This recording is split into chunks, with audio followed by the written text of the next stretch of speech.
What up? What up? What up? What up? How you guys doing? All right, so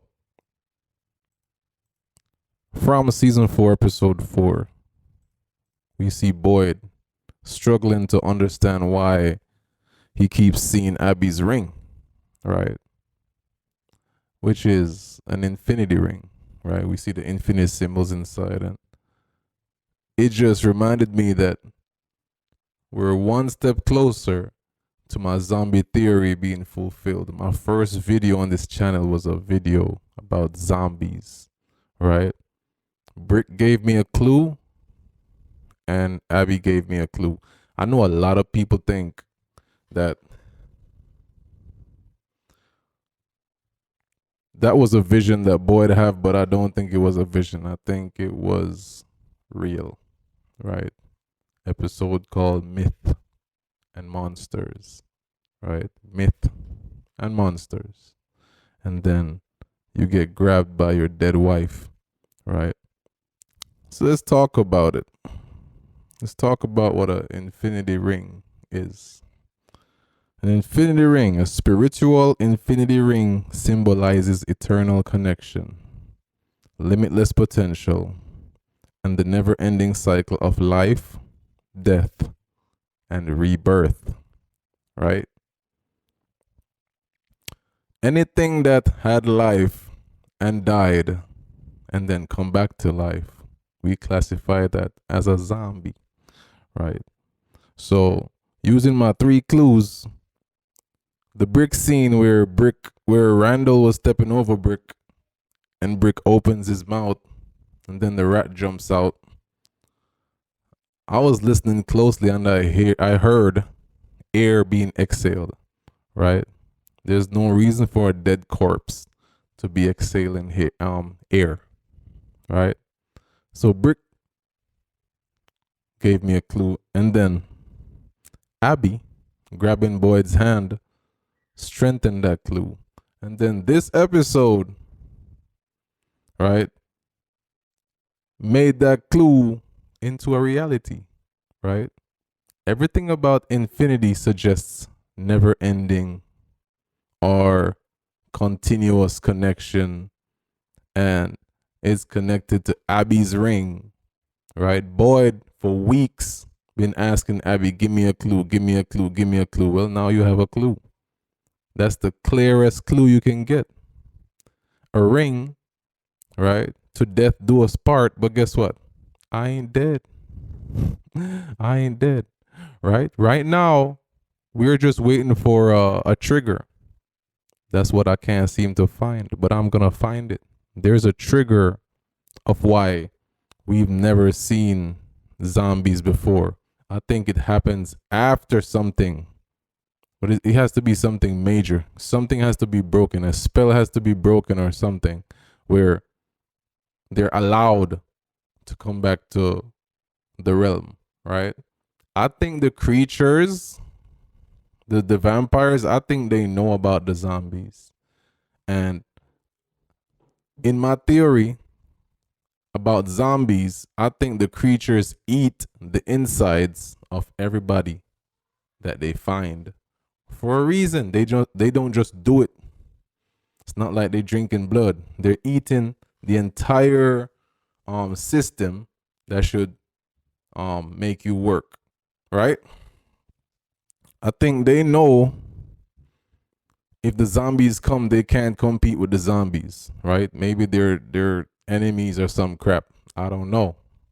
But there has to be a meaning behind eating the insides out of everybody, right?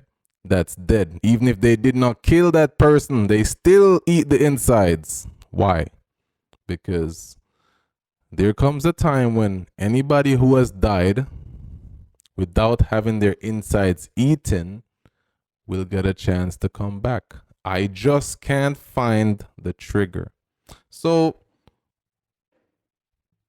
we might, somewhere in the future, we might see Tilly.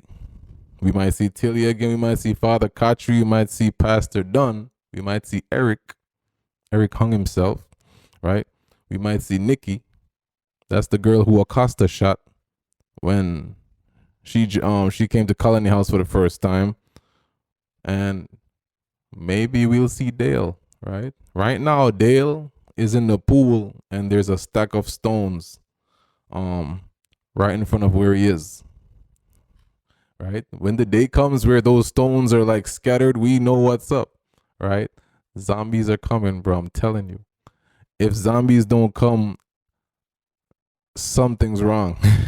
Everything points towards a section where these zombies has to come. Right? It has to come. And something has to trigger it. And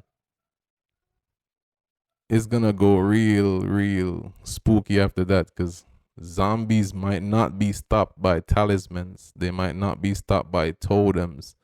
They might be something you have to, I don't know, drown in a lake. Capture them and throw them in the lake. Right? The ending of this episode, we seen weird crap. We seen bodies floating to the top of the water. I don't know. Right? My brain works in mysterious ways. Abby, before she got killed by Boyd, she was singing this song about she needs a boat. Right? Mr. Fish and Loaves, who's Boyd, his dream was to get a boat. Right? He got the keys to the boat. He just didn't make it to the destination. Right? So I think somewhere down the line, Mr. Fish and Loaves will have to cross that lake. I don't think it's the Lake of Tears, though. It's too easy. It's too easy for that to be the Lake of Tears. If it is, it was pretty easy. But Mr. Fish and Loaves is going to have to cross, right, that lake. There's a forest on the other side, right? Abby mentioned in her vision, by the way, not in her vision, when Boyd was in the spirit realm thingy, before he could destroy the box, Abby was talking to him about a forest, right? And how the forest feeds on hope. I'm not sure if it's this forest that we're used to. It could be that dark forest that's across the lake, right? But at the same time, I don't trust like visions where, for example, Jim was talking to Ethan. I don't trust it. Abby talking to Boyd after they both died. I don't trust it, right? I think that's a way for the game to trick you. It's too easy, you know. If people died and just come and talk to you, they'll tell you how to get out, or they'll tell you clues, right? So I think those visions are just